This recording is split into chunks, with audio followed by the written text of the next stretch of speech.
Hello and welcome once again. आज हम करने वाले हैं टीजीटी, पीजीटी या हो एलटी एग्जाम के अंदर अर्थशास्त्र यानी कि इकोनॉमिक्स के जो चैप्टर फर्स्ट आपके पास होता है व्यष्टि अर्थशास्त्र, इससे लगभग एक या दो प्रश्न, दो कहना ज्यादा हो सकता है, लगभग एक प्रश्न तो आता ही है इस चैप्टर से, क्योंकि इस चैप्टर में होती हैं कुछ परिभाषाएं, कुछ डेफिनेशन। तो चलिएगा बिना टाइम को वेस्ट किए इस चैप्टर की कुछ डेफिनेशन समझते हैं। मैं एमसीक्यू करा रहा हूं यहां पर, बट ये ना माने कि ये एमसीक्यू हैं। इन एमसीक्यू के साथ साथ मैं आपको कुछ टॉपिक भी क्लियर कराता चलूंगा, तो बहुत ध्यान से इन एमसीक्यू को करना है। एक एक प्रश्न के साथ साथ एक एक टॉपिक आपका क्लियर हो सकता है। तो बिना टाइम को वेस्ट किए स्टार्ट करते हैं आज का पहला बहुविकल्पीय प्रश्न, पहला एमसीक्यू। देखो ये बहुत इंपॉर्टेंट एमसीक्यू है क्योंकि यहां पर थोड़ा सा कंफ्यूजन होता है। अब बच्चे कहेंगे तो बड़ा आसान है। प्रश्न है यहां पर, देखो मैंने प्रश्न के आगे एक चीज लिखा है 1A। अब बारी आई किस प्रश्न के आगे 1A क्यों लिखा गया है। लिखा है कि अर्थशास्त्र शब्द की उत्पत्ति किस भाषा से हुई है, और उसके तुरंत भी बाद मैंने एक प्रश्न और आपको समझाया कि ओह यहां पर छूट गया,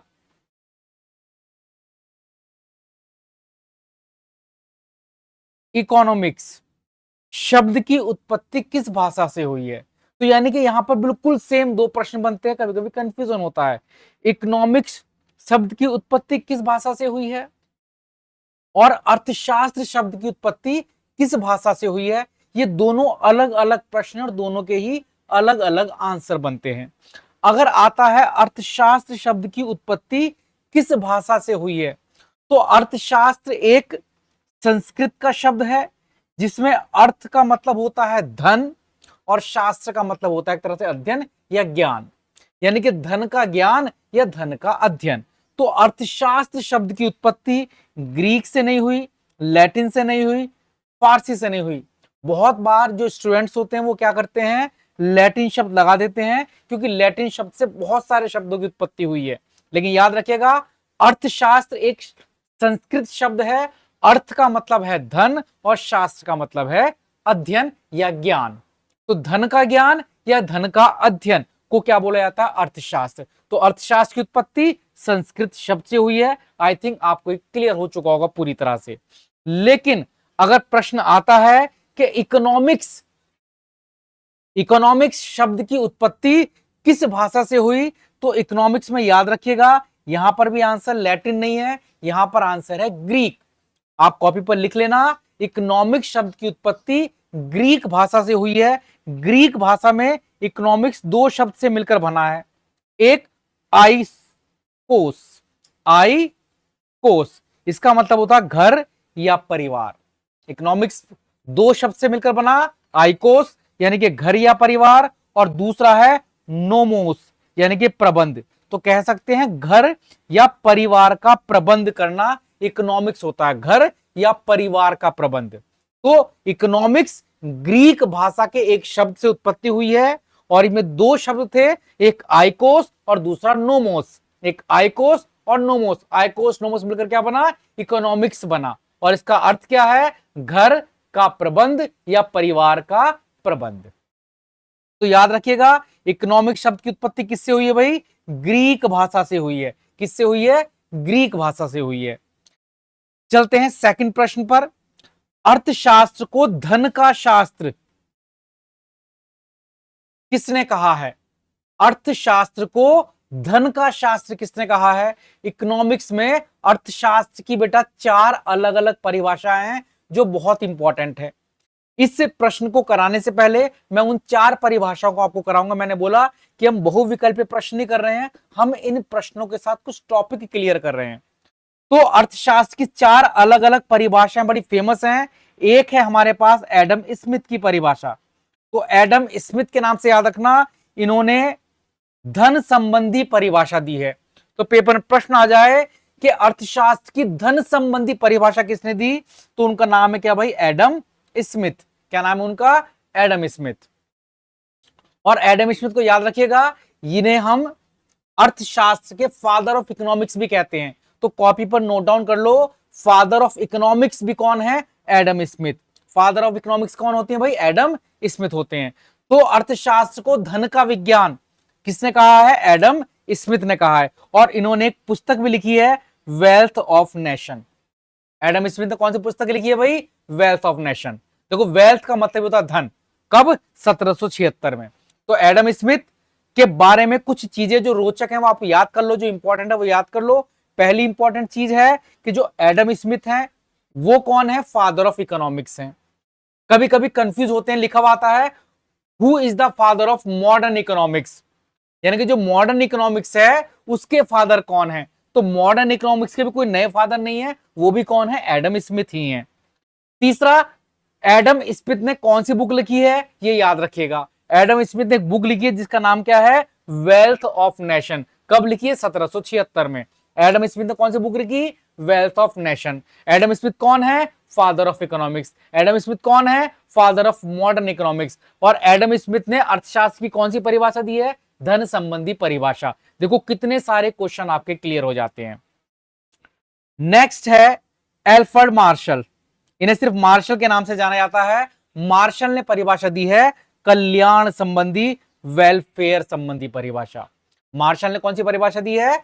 कल्याण या वेलफेयर की परिभाषा दी है। अर्थशास्त्र मानव जीवन का अध्ययन करता है। अर्थशास्त्र मानव जीवन का अध्ययन करता है जो भौतिक सुख सुविधाओं की प्राप्ति से संबंधित है। इसमें मानव और उसके कल्याण को केंद्र रखा गया। तो पेपर में प्रश्न आता है अर्थशास्त्र की कल्याण संबंधी परिभाषा किसने दी? तो उनका नाम क्या रहेगा? एल्फ्रेड मार्शल या फिर मार्शल। धन संबंधी परिभाषा एडम स्मिथ, कल्याण संबंधी परिभाषा एल्फ्रेड मार्शल ने दी थी। और उनकी कौन सी बुक है? Principle of economics. Principle of economics. Wealth of nation Smith, principle economics Alfred Marshall. तीसरी परिभाषा है रॉबिन्स की परिभाषा। इसे हम बोलते हैं दुर्लभता या स्केर्सिटी की परिभाषा। पेपर में प्रश्न आएगा दुर्लभता संबंधी परिभाषा किसने दी? तो रॉबिन्स ने दी है। धन संबंधी परिभाषा एडम स्मिथ, कल्याण संबंधी परिभाषा एल्फ्रेड मार्शल और दुर्लभता संबंधी परिभाषा रॉबिन्स ने दी है। अर्थशास्त्र लास्ट है सैमुअल्सन। इन्होंने दी है विकासात्मक या आधुनिक परिभाषा।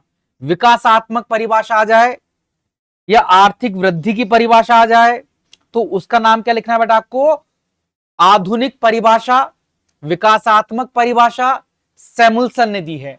ये इतना इंपॉर्टेंट नहीं है, लेकिन स्टार्टिंग के तीन, रॉबिन्स बहुत इंपॉर्टेंट है, स्केर्सिटी की परिभाषा दी, मार्शल बहुत इंपॉर्टेंट है, कल्याण संबंधी परिभाषा दी, एडम स्मिथ बहुत इंपॉर्टेंट है, वेल्थ संबंधी परिभाषा दी। इन तीनों को आप याद कर लो, एग्जाम के अंदर कई बार पूछा जाता है इन तीनों में से कोई एक परिभाषा। तो अर्थशास्त्र की धन संबंधी परिभाषा किसने दी है? धन संबंधी परिभाषा एडम स्मिथ। इन्होंने बुक कौन सी लिखी थी? इन्होंने बुक लिखी थी वेल्थ ऑफ नेशन। आगे चलते हैं।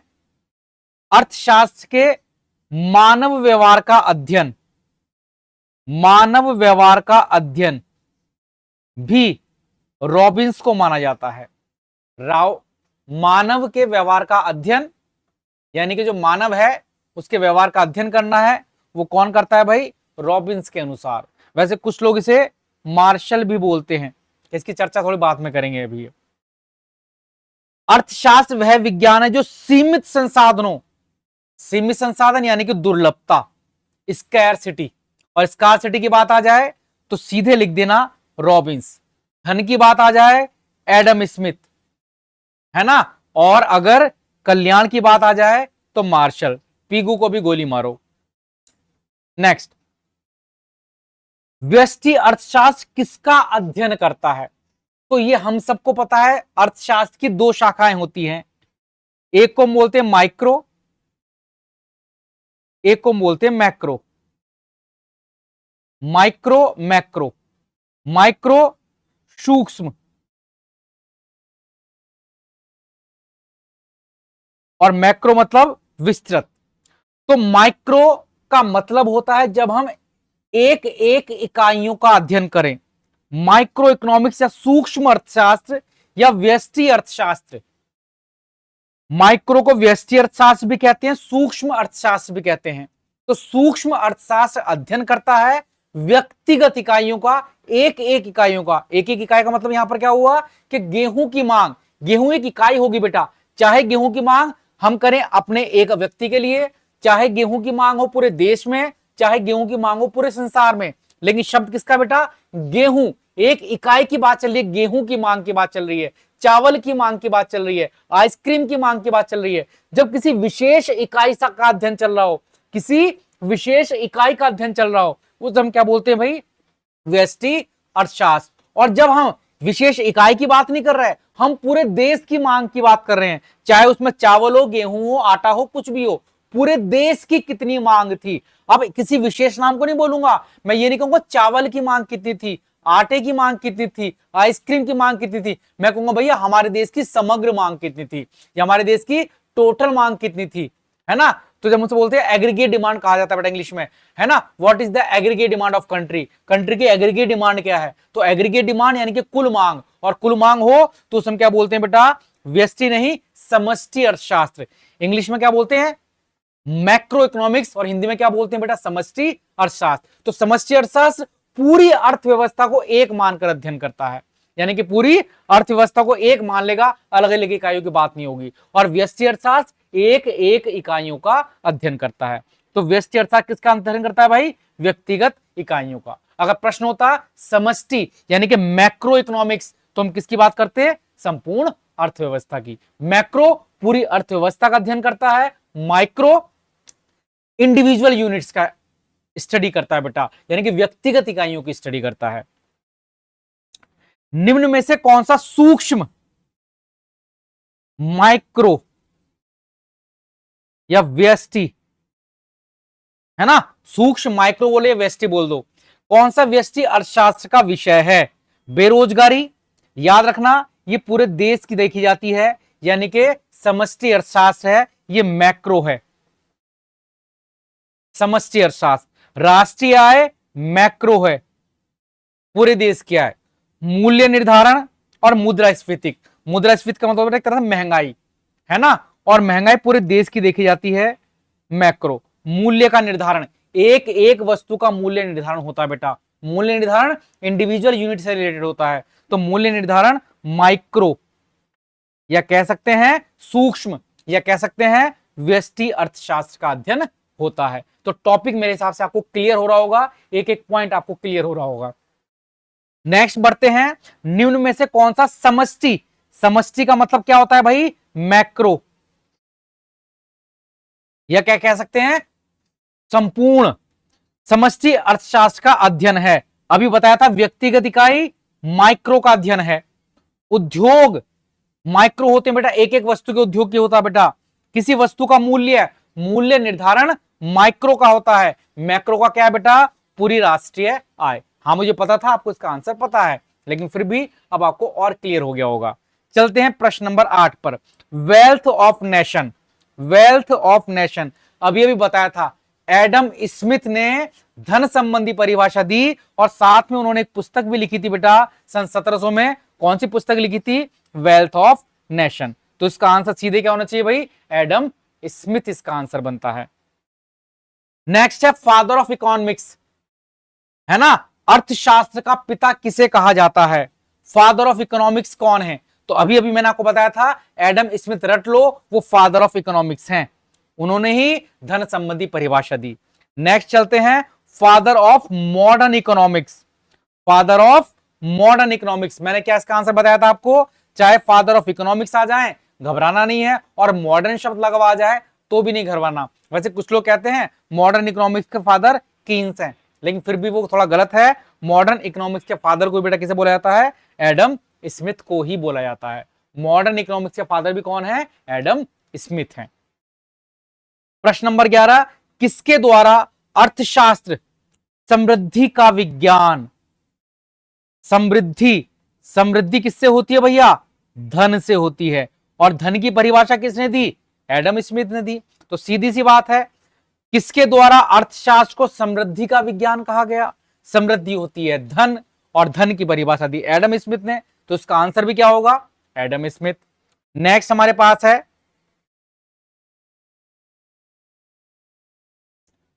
संसाधनों की मुख्य विशेषता क्या है? हम सभी जानते हैं संसाधन मतलब रिसोर्सेज, और जो रिसोर्सेज होती है बेटा हमारे पास कैसी होती हैं? लिमिटेड। लिमिटेड। वांट्स कैसी होती हैं? अगर आ जाए वांट्स की क्या इच्छाएं, इच्छाएं होती हैं असीमित, जबकि वांट्स होती हैं, सॉरी वांट्स होती हैं असीमित, और संसाधन रिसोर्स होते हैं बेटा कैसे? लिमिटेड। यानी कि रिसोर्सेज कैसी होती हैं? लिमिटेड होती हैं, सीमित होती हैं। नेक्स्ट प्रश्न है, इच्छाएं किस प्रकार की होती हैं? अभी मैंने बताया इच्छाएं हमारी होती हैं अनलिमिटेड, यानी कि असीमित। हर एक को पता था, सिंपल सा प्रश्न था। नेक्स्ट प्रश्न पर चलते हैं, अवसर लागत का अर्थ है। अवसर लागत, अवसर लागत। तो भैया अवसर लागत का मतलब क्या होता है? वैसे तो आप समझ ही गए होंगे, नीचे आपने आंसर देख लिया, त्यागे गए विकल्प का मूल्य। अब देखो ये अवसर लागत का मतलब क्या है। देखो सपोज करो एक व्यक्ति है ए, वो एक ए नाम की फैक्ट्री में काम कर सकता है, बी नाम की, सी नाम की, डी नाम की। एक व्यक्ति जो 4 जगह फैक्ट्रियों में काम कर सकता है। ए फैक्ट्री से उसे 20,000 रुपए मिलेंगे पूरे महीने के, ये इसे 30,000 रुपए देगा, ये इसे 50,000 रुपए देगा, और ये मान लेते हैं इसे 10,000 रुपए देगा। तो हम सभी को पता है कि ये किस फैक्ट्री में काम करेगा? सर ये सी नाम की फैक्ट्री में काम करेगा, क्योंकि इसे 50,000 रुपए मिलेगा। तो अगर इस प्रश्न में हमसे पूछे कि बताओ अवसर लागत क्या है, इस प्रश्न के अंदर कोई व्यक्ति है मोहन, और उसके पास ये 4 ऑप्शन है काम करने के। अब सीधी सी बात है, इसमें ये पूछेगा बताओ इस प्रश्न में मोहन की अवसर लागत क्या होगी। तो सीधी सी बात है भैया, मोहन किसे चुनेगा? सी फैक्ट्री में काम करना चुनेगा। तो अवसर लागत सी फैक्ट्री नहीं है। अब सोचो सी फैक्ट्री में काम करने के लिए उसे कौन सा अवसर छोड़ना पड़ेगा? हम किसी भी एक काम को करने के लिए किसी दूसरे काम का हमें त्याग करना पड़ता है। वही दूसरा काम या दूसरा सर्वश्रेष्ठ विकल्प या दूसरा बेस्ट ऑप्शन जो हमें छोड़ना पड़ा, वही कहलाती है हमारी अवसर लागत। अवसर लागत को हम क्या बोलते हैं जरा बताओ? Opportunity cost. क्या बोलते हैं भाई? Opportunity cost. अपॉर्चुनिटी कॉस्ट की इंग्लिश में बात करूं, अगर डेफिनेशन की बात करूं, opportunity cost means the cost of next best alternative sacrifice. The cost of next best alternative sacrifice, या कह सकते हैं दूसरे सर्वश्रेष्ठ विकल्प का त्याग। हमने चुनेंगे क्या? 50,000 की नौकरी। उसके लिए क्या छोड़ना पड़ेगा? सर हमें तो तीनों छोड़नी पड़ेंगी। तीनों नहीं छोड़नी पड़ेंगी भाई, तीन तो आप काम तब भी नहीं कर पाते। क्या एक साथ तीनों काम कर लेते? तो सोचो इस 50,000 रुपए काम करने के लिए आपको क्या त्याग करना पड़ा? क्या तीनों काम का त्याग करना पड़ा? नहीं, हम तीनों काम तो वैसे नहीं कर पाते, कोई एक ही तो कर पाते। तो सीधी सी बात है, अगर मैं 50,000 रुपए नहीं कमाता तो मैं कहां कमाता? तो भाई मैं कमाता 30,000 रुपए। अगर मैं 50 पर नहीं लगता तो 30 पर लगता। तो इस 50,000 को कमाने के लिए मुझे क्या छोड़ना पड़ा? 20 तो मैं वैसे ही नहीं चुनता, 10 तो मैं वैसे ही नहीं चुनता। इस 50 को कमाने के लिए मुझे 30 को छोड़ना पड़ा, and that is called opportunity cost या अवसर लागत। याद रहेगा, अवसर लागत means cost of next best alternative forgone या सैक्रिफाइस। अगला प्रश्न है, व्यष्टि अर्थशास्त्र का मुख्य उपकरण कौन सा है?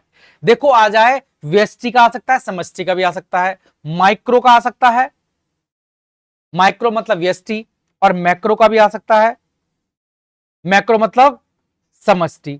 ये व्यष्टि है और ये समष्टि है। तो इसके उपकरण टूल्स क्या क्या है? माइक्रो इकोनॉमिक्स के टूल्स होते हैं मांग और पूर्ति, मांग और पूर्ति, या कह सकते हैं डिमांड एंड सप्लाई। और मैक्रो इकोनॉमिक्स के टूल्स क्या होते हैं भाई? मैक्रो इकोनॉमिक्स समष्टि अर्थशास्त्र के टूल्स होते हैं कुल मांग कुल पूर्ति। अलग नहीं है, वहां पर मांग और पूर्ति है, और मैक्रो में क्या शब्द लगाना है? कुल मांग कुल पूर्ति, या एग्रीगेट डिमांड एग्रीगेट सप्लाई। मैं यहां पर इंग्लिश में लिख देता हूं, एग्रीगेट डिमांड और एग्रीगेट सप्लाई, और demand and supply. Demand supply micro economics के हैं, एग्रीगेट डिमांड, एग्रीगेट सप्लाई किसके टूल्स है? मैक्रो इकोनॉमिक्स के टूल्स हैं। बहुत इंपॉर्टेंट क्वेश्चन है ना। तो यहां पर क्या था, व्यष्टि अर्थशास्त्र, माइक्रो इकोनॉमिक्स, इसके टूल्स कौन से हैं? मांग और पूर्ति, पूर्ति को आपूर्ति भी कहा जाता है भाई। तो आज के लिए ये 15 प्रश्न है। नेक्स्ट क्लास में आप उसके आगे के 15 प्रश्न देखोगे और इन 15 प्रश्न से आई थिंक आपके बहुत सारे कॉन्सेप्ट क्लियर हो गए होंगे जो कि आपके एग्जाम के अंदर आ सकते हैं। उसके अलावा अगर आपको हमारी सारी क्लास लेनी है तो आप हमारी ऐप भी इंस्टॉल कर सकते हो। ऐप इंस्टॉल करने के लिए आपको क्या करना है, हमें व्हाट्सएप पर 9555159995 पर मैसेज करना है और बोलना है कि सर आप हमें अपने व्हाट्सएप ग्रुप से ज्वाइन कर लो, ताकि हम भी अपनी एग्जाम की प्रिपरेशन कर सकें, हम अपना एक एक सब्जेक्ट तैयार कर सकें आने वाले एग्जाम्स के लिए, आने वाली प्रतियोगिताओं के लिए। तो चलिएगा आज की क्लास को यहीं समाप्त करते हैं। तब तक के लिए जय हिंद, जय भारत। मिलते हैं नेक्स्ट क्लास में, और हो सकता है जब तक आप ये क्लास देखें नेक्स्ट क्लास भी आपकी अपलोड हो चुकी हो।